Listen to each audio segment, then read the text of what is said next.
Hai, halo, gue Dulcip. Di video kali ini gue bakal sharing mengenai produk skincare yang gak cocok di kulit wajah gue. Sebenarnya gue cukup sedih ya bikin video ini karena gue tipikal orang ketika ada sebuah produk skincare yang gak cocok di kulit wajah gue gak akan terlalu ambil pusing ngelihat dari segi ingredients atau apapun. Gue kayak ngerasa bahwa ketika sebuah produk itu gak cocok ya emang produknya bukan buat gue. Cuman ya selama 3-4 tahun setelah gue terjun ke dunia skincare, sebenarnya hal atau perihal gue kayak tidak ambil pusing mengenai produk skincare yang tidak cocok, sebenarnya ada efek negatifnya juga, ada efek yang kurang baiknya juga buat gue.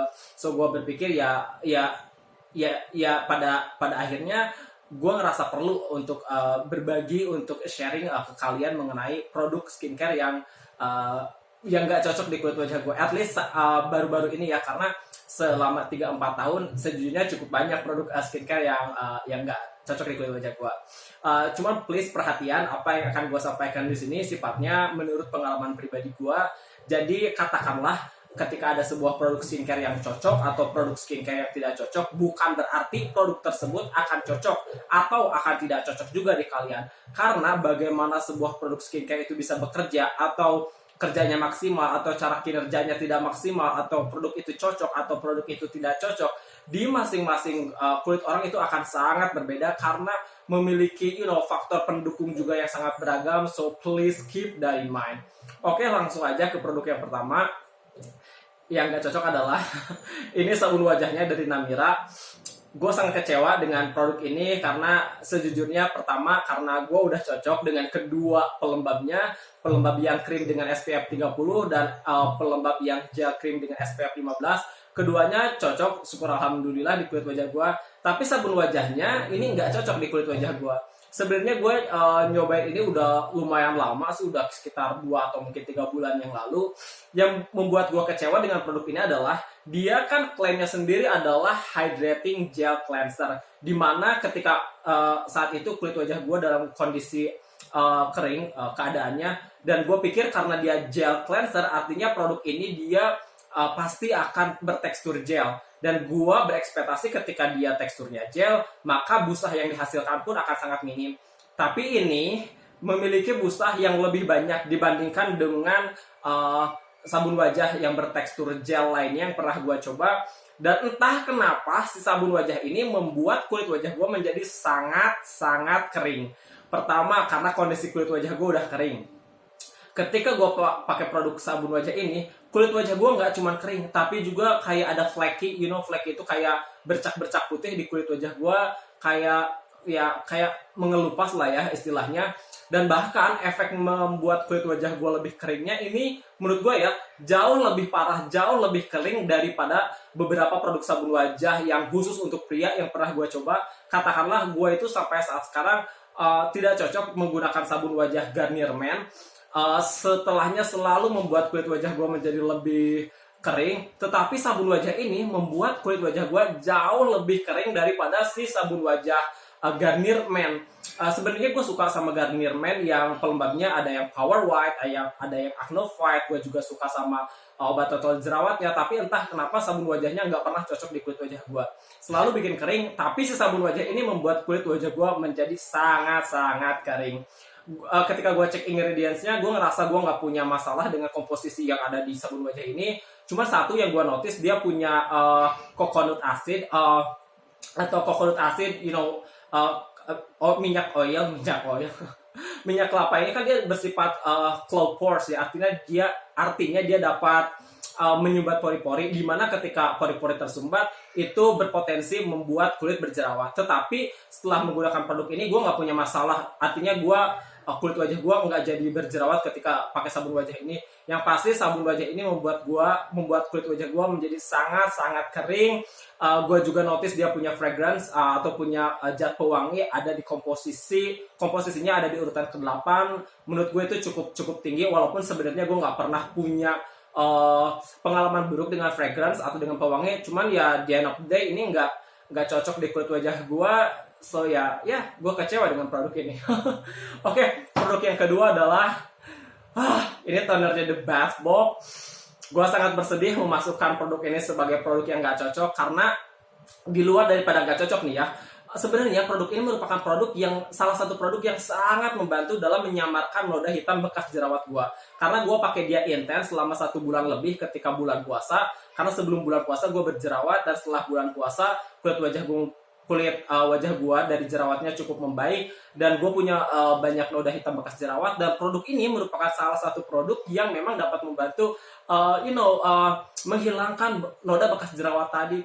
Cuman hal yang selalu gue tutup-tutupi atau hal yang selalu nggak gue hiraukan adalah setelah gue pakai produk ini, kulit wajah gue terasa lebih panas, terus kadang ada sensasi cekit-cekit. Dan setelah gue pakai ini, terus gue kan diteruskan dengan penggunaan serum vitamin C, itu kulit wajah gue menjadi terasa jauh lebih panas.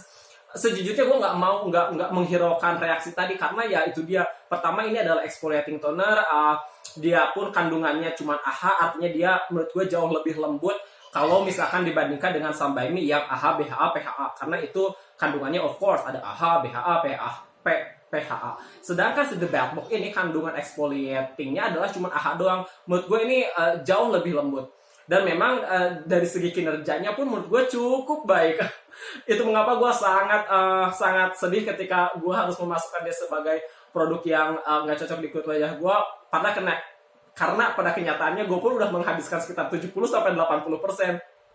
Cuma itu tadi gue bilang ke lo, kalau misalkan selama ini gue kayak semacam menutup mata, tidak berusaha melihat dari sisi lainnya, bahwa produk ini di samping membantu mencerahkan kulit wajah, tetapi dia juga membuat kulit wajah gue menjadi lebih kayak ada kecenderungan menjadi lebih sensitif.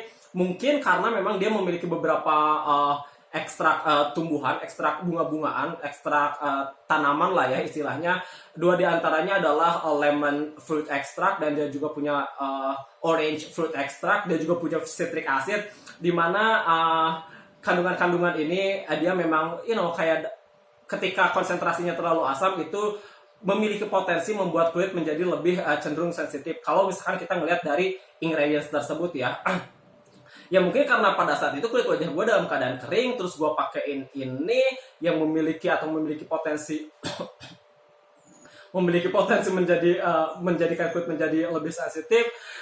Ya pada akhirnya gue harus berhenti menggunakan produk ini, tapi gue nggak akan nyerah. Gue akan coba produk lainnya dari brandnya The Bath Box, karena ini produk lokal kalau nggak salah, dan dia juga punya mengusung clean campaign kalau nggak salah. Artinya dia vegan kalau nggak salah. Dia tidak menggunakan tidak animal cruelty free. Jadi gue sangat tertarik dengan brand ini.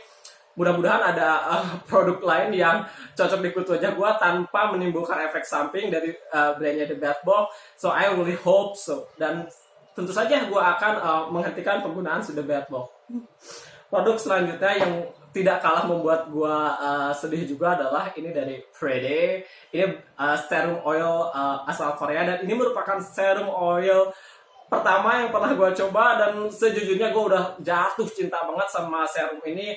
Gue kayak ngerasa jatuh cinta pada pandangan pertama, karena kan kulit wajah gue tuh entahlah ya gitu, setelah usia gue kayak di atas 23, 24, kulit wajah gue lebih sering dehidrasi, lebih sering kering. Padahal dulu itu kulit wajah gue berminyak luar biasa. Dan setelah kulit wajah gue kering, dan gue juga ngerasa kalau gue butuh siap-siap untuk memakai sebuah produk-produk yang bisa memberikan kelembaban yang baik di kulit wajah gue, akhirnya gue memutuskan untuk membeli oil serum ini. Dan sebenarnya oil serum ini pun seperti yang gue bilang tadi, dia memberikan kelembaban yang sangat baik, karena dia punya beta glucan, dia juga punya avocado oil, di mana kedua ingredients ini memiliki kemampuan dalam menjaga atau memberikan kelembaban di kulit wajah gue, dan itu sangat-sangat membantu sebenarnya.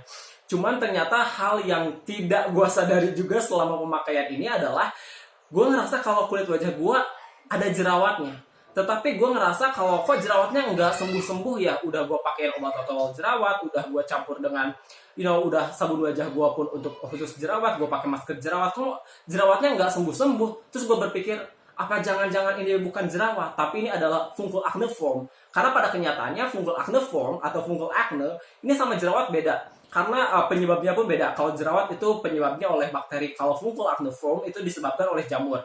Fungul acneiform atau Malassezia folliculitis ini kondisi di mana kondisi kulit atau kondisi kerusakan kulit atau kondisi masalah kulit di mana penampakannya sendiri mirip dengan jerawat, mirip dengan beruntusan, tapi ini bukan jerawat karena yang tadi gue bilang beda penyebabnya. Artinya cara penanganannya pun berbeda. Gue nonton beberapa video mengenai fungul acneiform ini. Gue nonton 3 video dari Lia Yu mengenai fungul acne. Gue juga nonton 3 video dari Susan Yara dari Mix Up mengenai fungul acneiform ini. Dia juga collab sama beberapa dermatologis di Amerika kalau nggak salah. Gue juga nonton videonya Cassandra Bankston, dia adalah esthetician. Gue juga nonton videonya Dr. Richard, dia dokter Indonesia. Gue juga nonton videonya dari Female Daily kalau nggak salah, yang waktu itu Ocel sama collab sama dokter SPKK juga yang membahas tentang fungul acneiform. Gue juga baca websitenya dari Skincare Simple Skincare Science. Intinya itu nanti gue akan simpan alamat websitenya di kolom deskripsi. Ketika gue ngelihat dari sini, kayak kok gue ngerasa bahwa ada ciri-ciri kalau misalkan kulit wajah gue ini ternyata bukan jerawat setelah gue pakai produk ini. Kok kayaknya lebih ke fungul acneiform. Walaupun sebenarnya untuk mendiagnosis seseorang ini fungul acne atau bukan, itu hanya bisa dilakukan oleh dokter. Dan of course di sana ada prosedur medis. Cuman ya sebagai orang awam kan kita kayak ngerasa toh informasi banyak di internet, entah itu sumbernya terpercaya atau enggak, ya kita menerka-nerka. Dan gue berpikir bahwa oh iya kayaknya gue fungul acneiform nih. Dan setelah gue cek pun ya sebenarnya berkesinambungan, artinya ada hubungannya juga karena si serum ini kan dia base-nya atau kandungan dasarnya ada kan minyak, dia ada punya beberapa minyak. Dia ada minyak biji camellia, ada rosehip oil, ada sunflower oil, ada jojoba oil, di mana minyak juga mengandung asam lemak, dan asam lemak ini merupakan salah satu penyebab munculnya fungul acneiform. Cuman gue nggak mau terlalu membahas mengenai ini.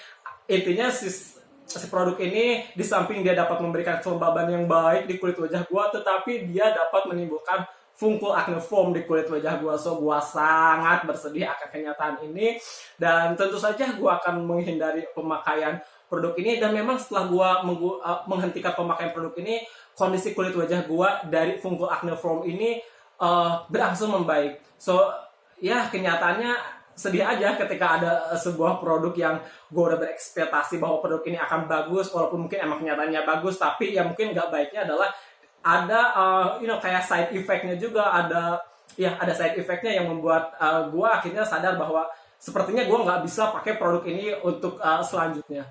So itu dia, gue sangat berharap di video ini ada informasi atau ada hal-hal yang bisa jadi bahan sharing untuk kita diskusi.